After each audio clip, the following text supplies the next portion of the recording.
my ego is really aggressive.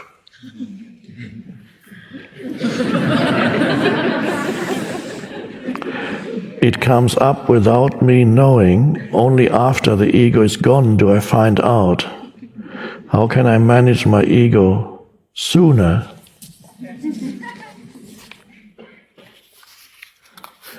That is not uncommon. There's probably more than you, the questioner, who has that, who experiences that.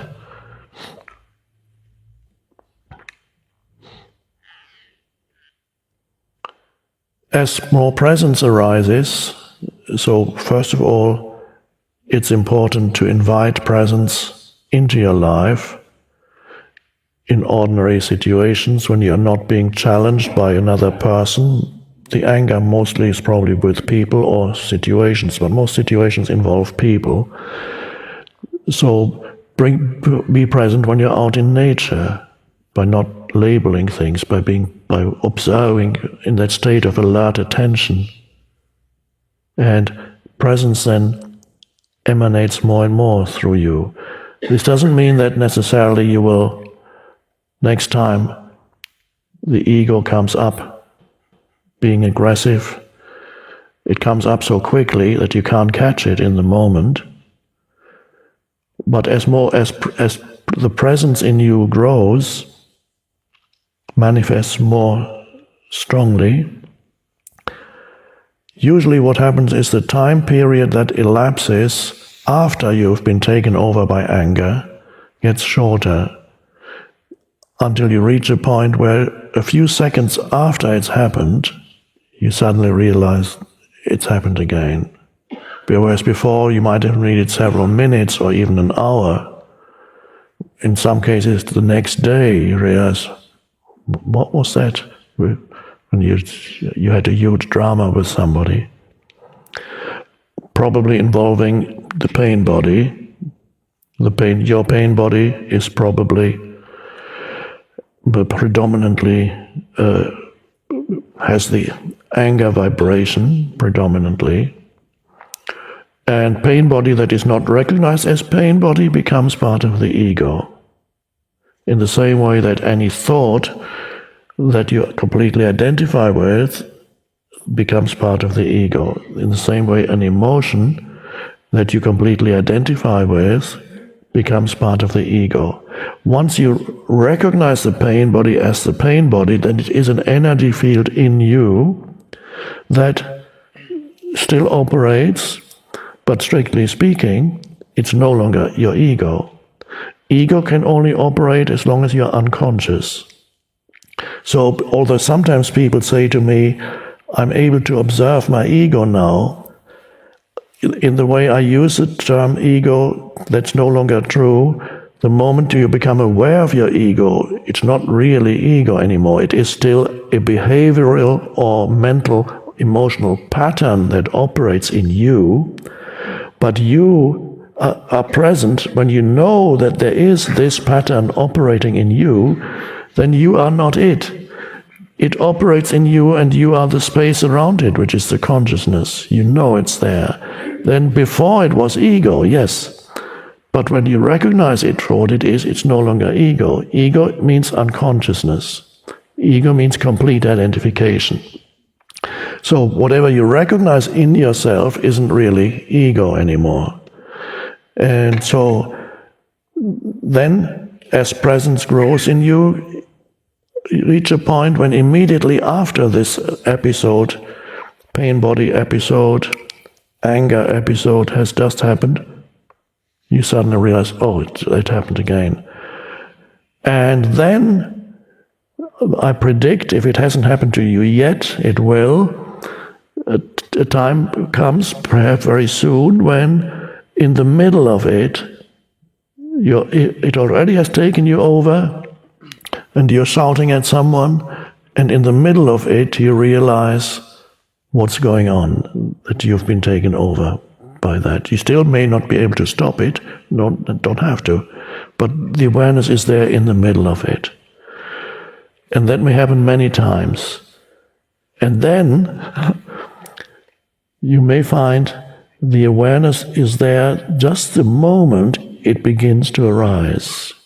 The moment the anger pattern wants to come in, the awareness is also already there. Now, whether or not at this moment you can stop it, we don't know, and never stop it by suppressing it. You stop it simply by shining the light of awareness on it. That eventually stops it. So you can, and then at that, when there is presence is strong enough for that, then you actually begin to have a choice. Do I choose to engage in the same way through my pain body in this situation? Is this the best way of dealing with the situation? You may not literally ask yourself that question, but it is implied in that state of awareness. You have a choice. You're no longer at the mercy of the old conditioned pattern. And then it begins to dissipate. So I predict that this will happen, that presence more and more will come in at earlier stages, and then in the middle of it, and then at the beginning of it. But you need to cultivate or invite presence into your life in ordinary situations, in helpful situations, so that it can be there in challenging situations. Don't rely on challenging situations alone. That's not going to work. Invite it into your life in situations where it's easy, but situations that lend themselves to presence. Nature, walking in nature, looking at the sky, or if you can't get out into nature, look at a flower, just for half a minute, and not just look. While you look at a flower, and this is just one example, could be anything natural. While you look at a flower, you're not only aware of what it is you're looking at, the sense perception. You don't need label. The name of the flower is irrelevant. All that you don't need for this. You look at a flower, you can not only see whatever it is that you see with your visual sense, your sight, but there's more to the flower than what you see with your visual sense. And that is an alive presence. Very hard to talk about it. Remember I believe I quoted it the other day, from the saying from Saint-Exupéry, all that is essential is invisible to the eye. All that is essential is invisible to the eye. So although the flower is beautiful, within the flower there's hiding a presence that is invisible to the eye. The flower has a presence there. It's not by accident that in many spiritual traditions flowers are sacred symbols. In Buddhism, for example, and other traditions, certain flowers are sacred symbols. The mandala itself, the sacred mandala paintings, they're basically, many of them are based on flower designs. Flowers are naturally occurring mandalas. And so there is what is essential about the flower. Yes, there is the external beauty, but the real meaning of beauty is there is an inner essence there. But you cannot sense that when you are looking at the flower through the screen of conceptualization. So you have to drop the screen of conceptualization, which is thought, and look at the flower and give it a little bit of time. And then you begin to sense something, but where do you sense that? You sense it in yourself. What is it that you sense in yourself when you look at the flower? It's both in the flower and in you. It is the essence, the animating consciousness behind this manifestation of this beautiful manifestation of form. There is, beyond the form, there is, we could call it the animating spirit. And That is the same animating spirit which is consciousness that is in you. When you have access to it in yourself, you can sense it there, but giving complete attention, for example, to a flower can be very helpful in deepening the access you have to it in yourself. So the flower can teach you stillness, because the flower is very still, and teach you other things, because stillness is only one particular signpost that we use to speak of it. So you sense the essence of the flower, which is sacred, and you can sense the essence of yourself, which is sacred, and you can somehow sense that the essence of the flower and the essence of yourself are one and the same. And that is the recognition of oneness, which is all the ancient mystics and so on have spoken about this. And that is just what you love it. Basically, that means that is what love is. You recognize yourself in the other. It doesn't have to be another human being, or it's beautiful when you recognize yourself in another human being, but you also recognize yourself in nature.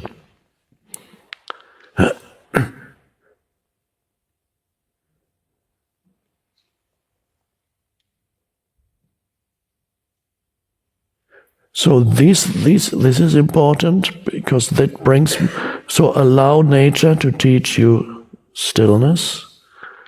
Now nature, of course, embodies a completely different degree of consciousness from yours. I will now make a mystical statement.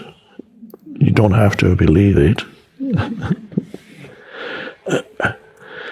The flower loves it when you give it attention, because you add something enormous to the flower by giving it attention. The flower is not aware of its own beauty, it just is. And when you unite your consciousness with the flower, through you, because there's ultimately, you're not, the separateness that we see in the physical is not really there. Through you, the flower gets a glimpse of self-recognition. The flower recognizes itself. So when nature is waiting for you to recognize it, and what nature alone is also involved in, is part of the evolving universe that is becoming more conscious. And humans are an essential part of that on this planet. So when a human becomes conscious of nature, the nature through the human becomes conscious of itself, and it's an amazing process. Whether or not this is true, you have to kind of find out for yourself by being more attentive in nature and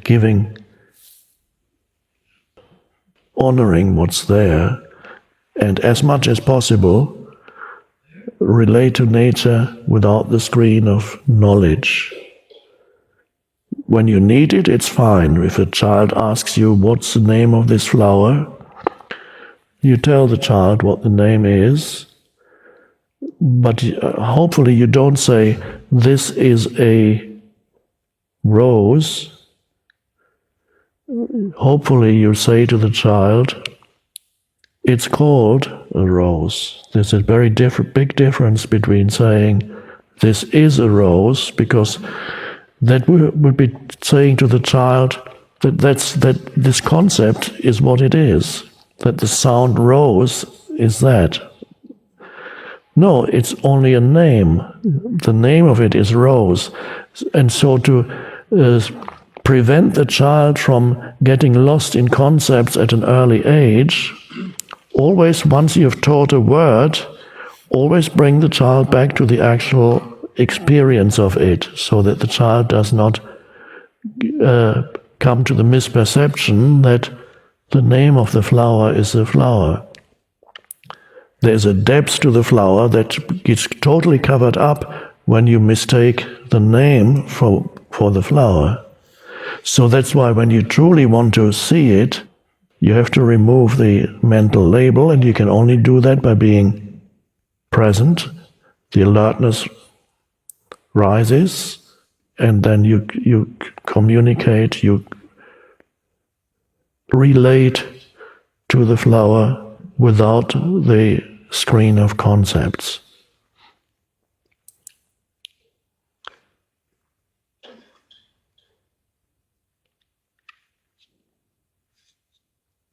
So this was something to do with presence, this part of the answer, although I went some distance away from the answer of anger arising and catching it. So it's vital to generate presence in normal life, in nature, and so on, so that it's there when the pain body arises.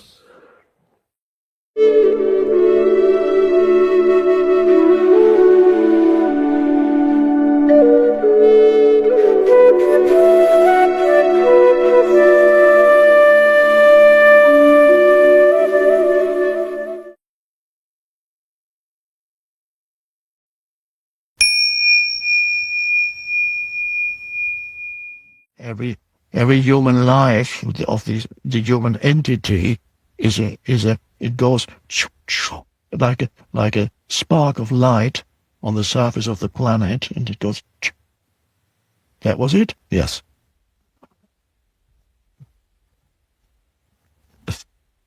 On a cosmic scale, this is how you would see a human life.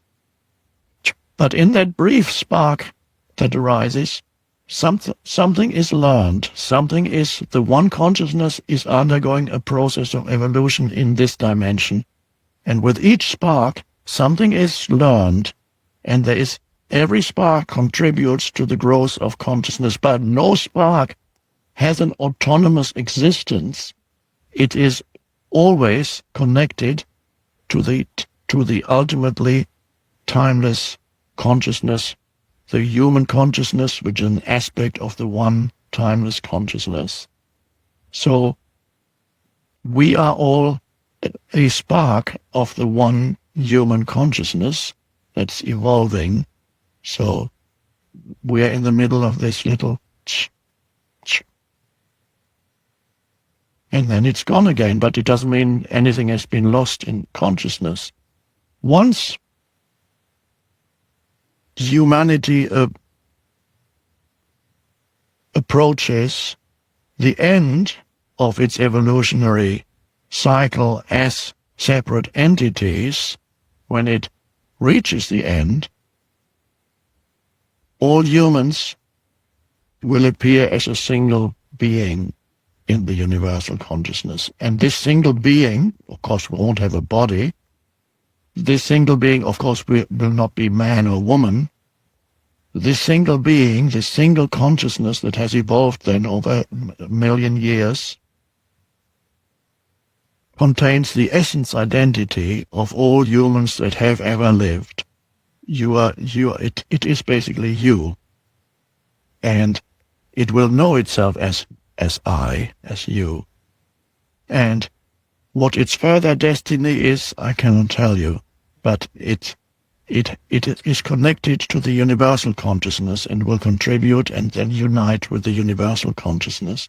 Or before it does that, it may interact with other evolved, highly evolved beings or entities that already exist. And what it does, I have no idea, but I know the destiny is, your destiny is something that you cannot even conceive of through the mind. So this only came to me as an insight, but it's comforting to know that you are actually timeless and you can't die. It's only the temporary appearance of you that disappears. The essence does not. And even and let's not go too far, philosophy. that's coming back to what the practical thing that we need to be concerned with to fulfill our destiny in this lifetime is awakening to who you are and continuing to embody the awakened state so that you can interact with this movie show that is called your life. And interact with it, but increasingly not getting entangled in it anymore. And then actually that changes the nature of the movie show too. And it becomes, first of all, more enjoyable because you don't have to demand anymore that something in that movie show should permanently satisfy you. And so when you don't place the demands anymore on those things that continuously arise and pass away around you, you can enjoy them much more. You can enjoy situations as they arise instead of complaining about them because they don't make you completely happy. They don't satisfy you. They were supposed to satisfy me. Well, the situations don't tend to do that. And if they do it for a little while, you get disappointed soon. People, situations, and so on. So, the awakened consciousness, see what your relationship is with the movie show of your life, and see how it changes in its nature, becomes less frustrating than it was before, because the frustration of living in this world is making demands upon it that it cannot meet. That's frustrating. Make me happy. How much longer until you make me happy? The egoic self says to the world, to people, to situations, places. I'm looking for a place that's ideal, where I can be happy. And of course, occasionally you may think, oh, yeah, I got it now. And then after you stay there for a little while, you discover, oh, I thought this was ideal. It's not. There's no place that's ideal, or every place is ideal.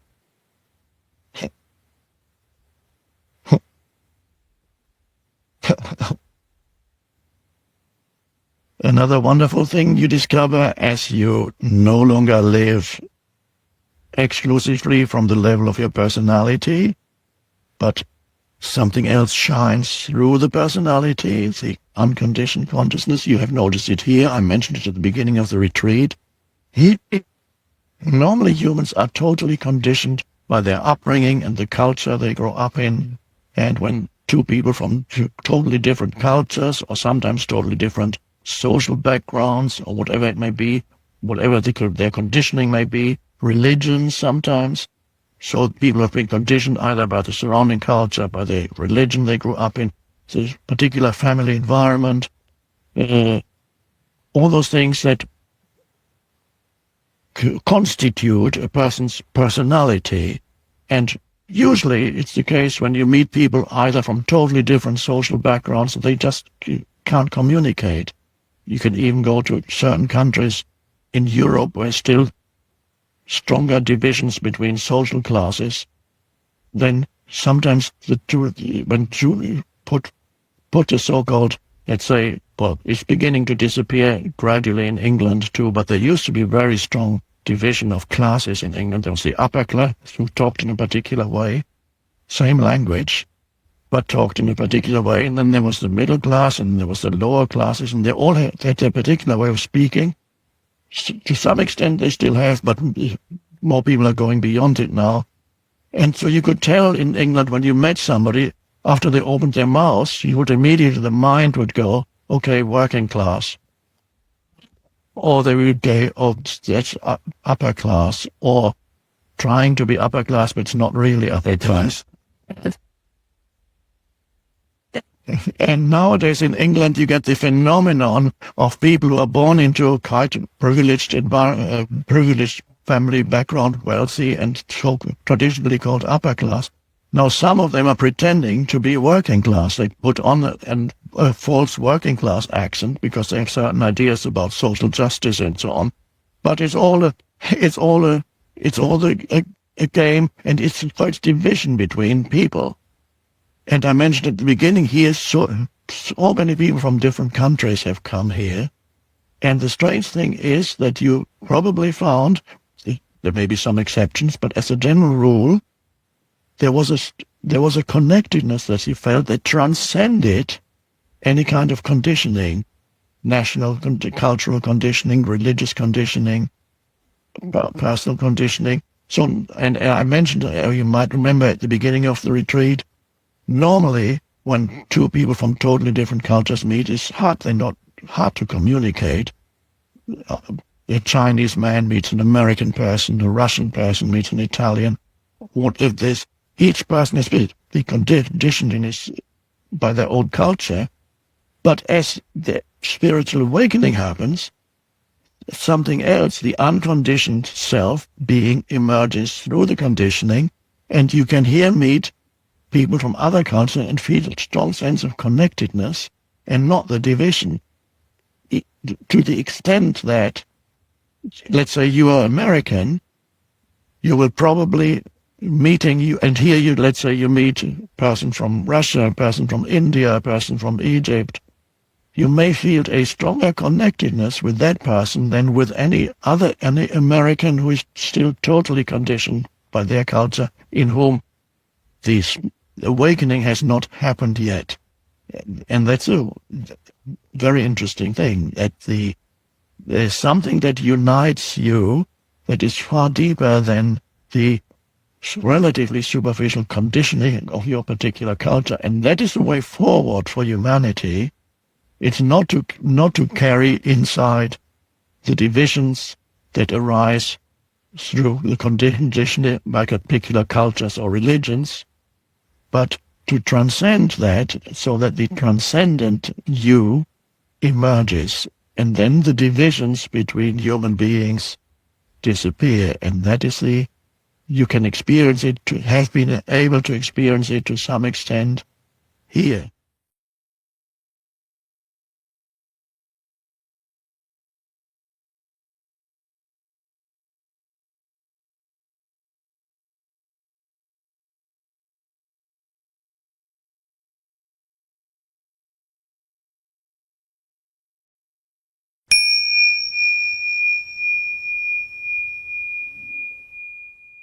Only part of the challenges of life come from seemingly outside of you, through other people and events and things that happen.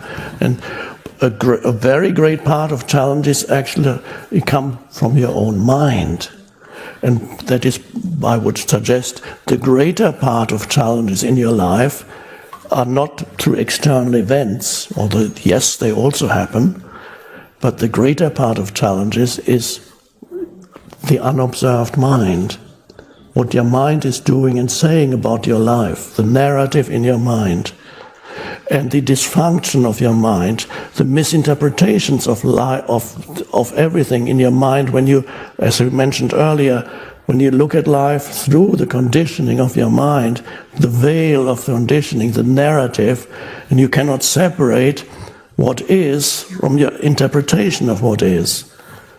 And then that is, and suddenly you realize, okay, here's the challenge, and you're not complaining anymore. You're just looking at it and facing it. And you become more alert through every challenge that arises. Even the little ones, like your flight is cancelled, you arrive at the airport, it's a little challenge. Or you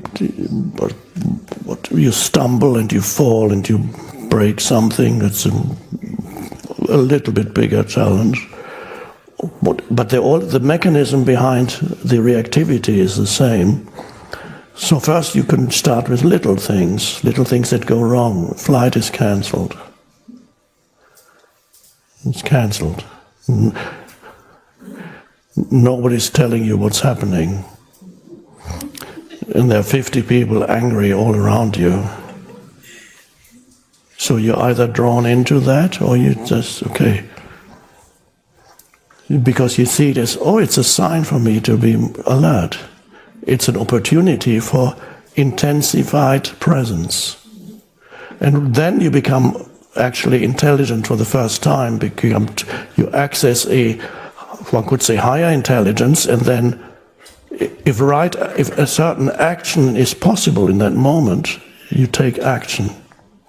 And it'll be right. It's not reactive. It's action, but not reaction. And if no action is possible, you're simply in a state of complete surrender and you feel great, just. And maybe you sit there for 2 hours and still nothing has happened, and then perhaps you go to a hotel or you sleep on this chair, and it no longer creates a problem in the conventional sense of the word. It no longer creates an unhappy entity that is you. It creates more alertness. And I have had accounts of people who were given a very serious prognosis when they went to see their doctor. And usually the case is that when the doctor tells you something that might imply that there is not much time left for you, that's a terrible thing when you believe that your life is not complete yet, that there's so much more that you wanted to do, that you could do, but you may not be able to do it. So usually the first reaction would be very great suffering. But in some people, that also has created, I've had quite a few accounts of people who suddenly became intensely alert and present. They refused to leave the present moment because they realized, either through coming into contact with this or some other similar teaching, or intuitively, without having any guidance, they realized, if I leave the present moment, I become unhappy. If I go just a few months into the future where I may not be here anymore, or the body, or me, or whatever, I become unhappy. So they go just totally present and suddenly feel a sense of not only great alertness, but almost elation. There was an account a few years ago of unfortunately I've forgotten his name, a British musician, relatively well known, but not world famous. And he was only, I believe, in his 30s or early 40s. He was given this diagnosis that he would only have another year to live. But this was an unusual case. He told that in an interview, he walked out of the doctor's office and without going through the stage of suffering first, he immediately experienced, without having read any spiritual book, he immediately realized this arising of very intense sense of aliveness. And he lived completely in the present moment, suddenly started living completely in the present moment. And then he said in the interview, he thought, why didn't I do this before? Why did I wait for this? And he felt you can't call it, it's not happiness what he felt, it's not happiness, that's a superficial thing. Something deeper than happiness. He felt life itself, the joy of life that is deeper than happiness or unhappiness. Perhaps even to call it joy is not quite right. That an intensified sense of aliveness. And what is that? What is that intensified sense of aliveness? And what happened? Why did he, or anybody to whom something like that happens, why do they suddenly feel that and they didn't have it before? Because time was removed from them. There was no more time, no future. And without future, the ego cannot survive. The sense of self, the egoic sense of self, needs future and it needs past. It's up through the past, and it needs future for its fulfillment. and of course ultimate destruction, but that's, the ego doesn't want to talk about that. So the ego got destroyed through that very quickly. And so it has happened to people who've lost everything, who were involved in huge natural disasters or man-made disasters. It doesn't happen to everybody. Some people remain stuck in terrible suffering. But it's always an opportunity for true spiritual awakening. And so, but you have come here now because you no longer need. You've done the stage of suffering. So suffering may still be important because it will intensify your presence when it comes. But you don't need suffering as such because you are voluntarily inviting the state of presence into your life. It begins to manifest through you. And then the challenges that happen also are not the same that they were when you were unconscious and continuously reacting angrily or despondently in a very unhappy way, where you actually, through the dysfunctional reaction, what you do, you amplify every challenge that happens in your life. When you cannot face it for what it simply is, when you build up a huge narrative around it, you amplify it. Let's go back to a very simple thing. Your flight is cancelled at the airport, and you get taken over by reactive mode. You walk up to the counter, you start shouting at the employee, how dreadful this airline. You should make sure that your clients and you build it up. So what before was a relatively small thing, through your reactivity you amplify it. And what often happens then, the other person amplifies it back. And you get huge drama. And then they call the police and you're dragged away.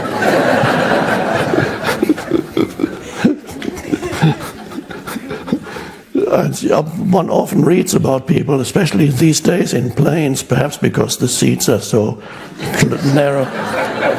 So many people get very unconscious on planes, and they start making a scene and shouting, and then the plane has to land somewhere, and they have to be taken off the plane.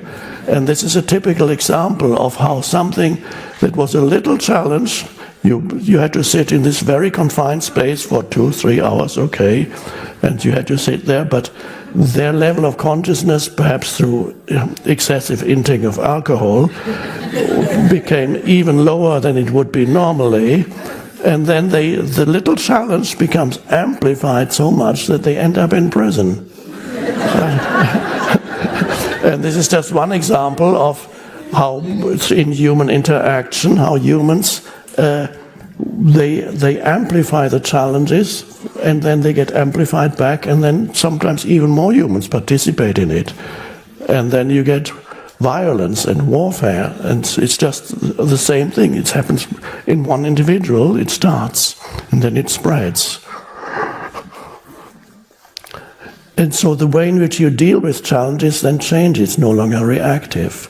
And when you no longer amplify the challenge, what tends to happen, and this is almost like a little miracle, it dissipates much more quickly and becomes transformed into something else. When you no longer fight it, then very often, very quickly, something else happens, some helpful circumstance that suddenly you say, oh, that's great.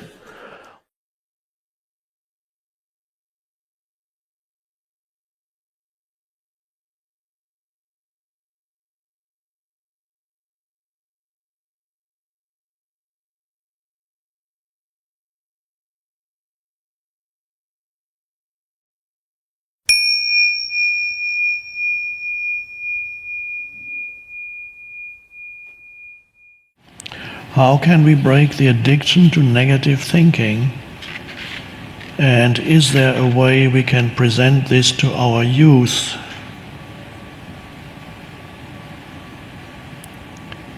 Well, negative thinking is many egos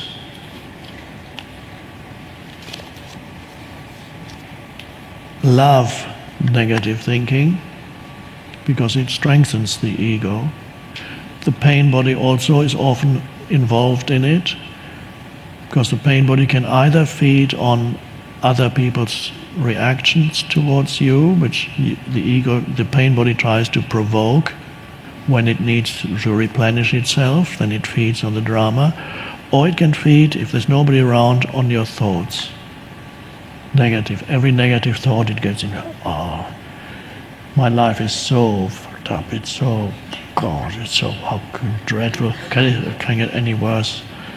Or what these people, they're so, these dreadful, I just hate these people. God. Why is always this stuff always happens to me, doesn't it? It's just bound to happen to me. Why can I never get things right? Why can they never get things right?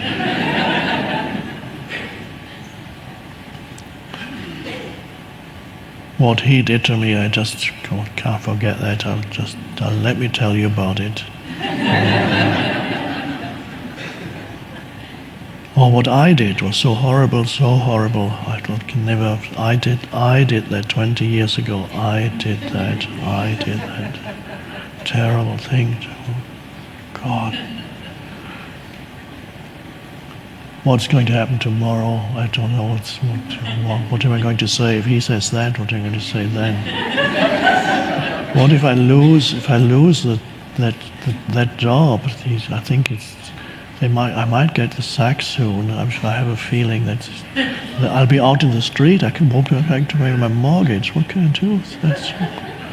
What time is it? 3 a.m.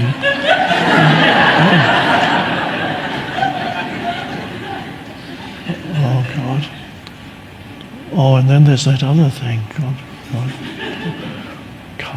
I don't think I can take any more of this. Okay. On one level, there is an addiction to that. There is something in you that does not want to let go of that type of thinking. So, in order to do anything about it, if I say now, mention what you can do about it, it presupposes at least a small degree of awareness while these thoughts happen. There must be a small degree of awareness from which you are able to witness whatever is happening and notice that you are engaged in a stream of negative thinking and actually liking it, not wanting to get out. You can, especially with anger, which is another form of negative mental emotional state, you can see how people, if you're trying to say to an angry person, would you like me to help you let go of this anger? See what response you get. In other words, the person does not want to let go of the anger. It loves that anger while the person is in its grasp. It loves. It's the ego. The ego loves that anger because in an angry state, the ego gets inflated. It usually, and even an insignificant person in the eyes of the world who has no power in the world can suddenly start shouting, "You fucking bastard!" And suddenly the ego grows, and everybody goes like, "Oh!" And the ego says, "You see, I'm all powerful." Sometimes you see people in the street; they're going around shouting at everybody. That's their ego trip because they have nothing else. But for the ego, even that works. Don't approach that person and say, would you like to be in a peaceful state? I can give you some advice.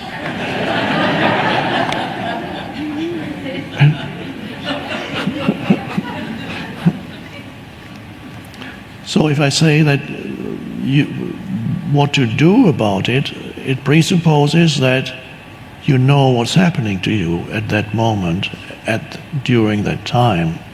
So there needs to be some awareness, and it's likely that it is there. If you ask that question, you are here, so that means there is enough awareness in you while it happens to first of all notice that a part of you at least likes it, not the awareness.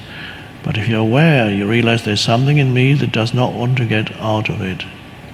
That if it's been going on for years, even your sense of identity, or an important part of your sense of identity, is in that negative mental emotional state.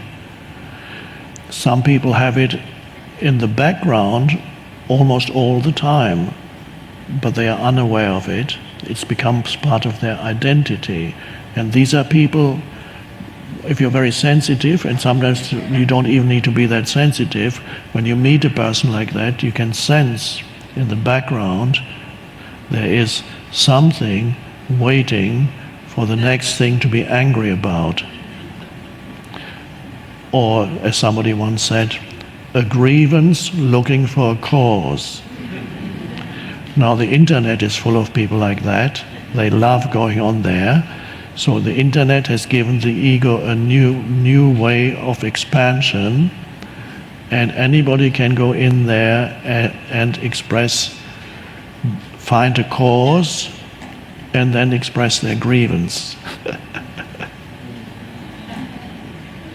So identity can be associated with that.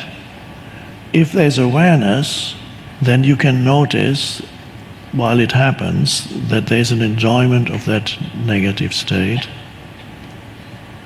Then you can also be aware that the mind activity that's happening in you is futile and fulfills no useful purpose whatsoever. And then you go, well, these thoughts, isn't that interesting? What is the purpose of these thoughts? Does it change the world? Do they change the world? Change anything? Or do they just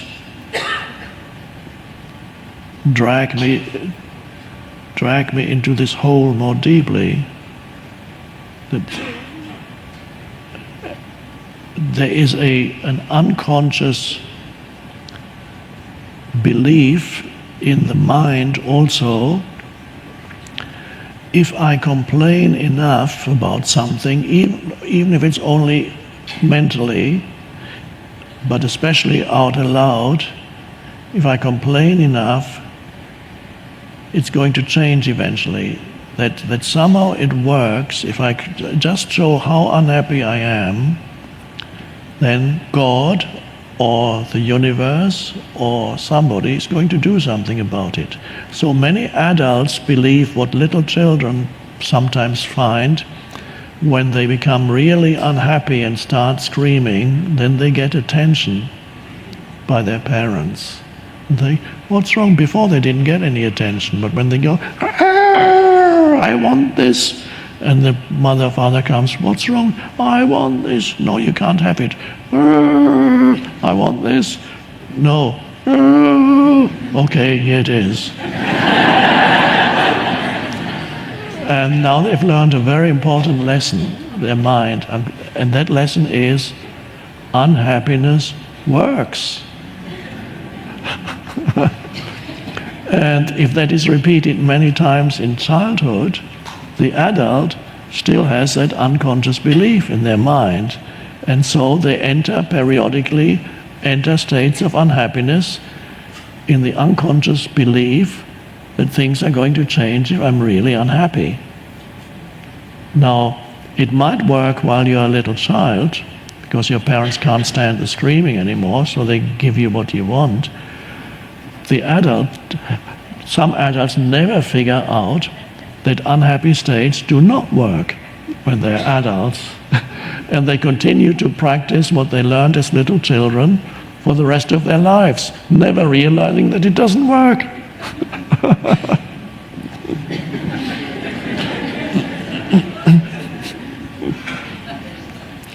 So the recognition that negative thinking and unhappy states actually do nothing to change anything. If anything, they make it worse.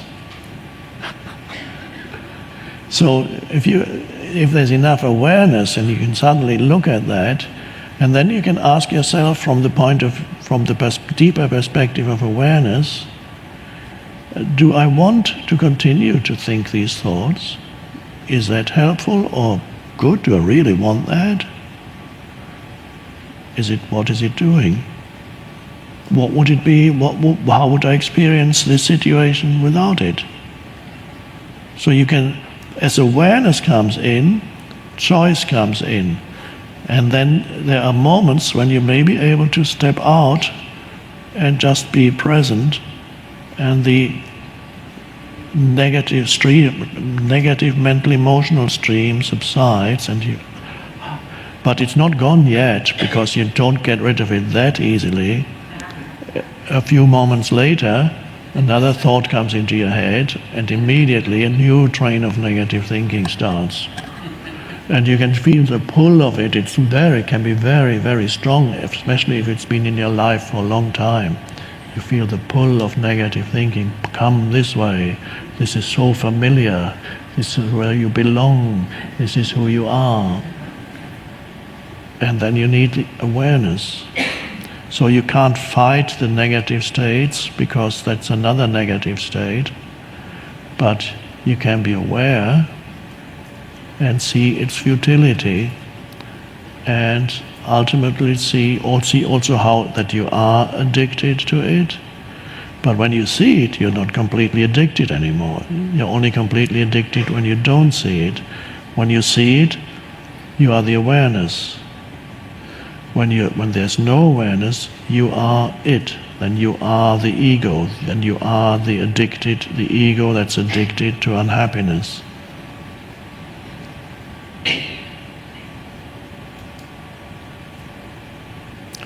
So it's important, by the way, as I just mentioned, little children, if you have a small child, to give attention to the child, not wait for the child to go into a screaming state or some other negative tantrum, and then give the child attention, but give the child attention at normal times. And don't give excessive attention when there's the screaming, and especially don't give the child something after you've said, no, you can't have that, and if he or she just cries enough, then finally you give it. That's not a good lesson to teach. Either you give it immediately or you don't give it. And if you think it's bad for the child, then of course it's better not to give. But of course the parent gives it because he or she wants the crying to stop. So okay, oh dear, you're teaching very, very wrong lesson.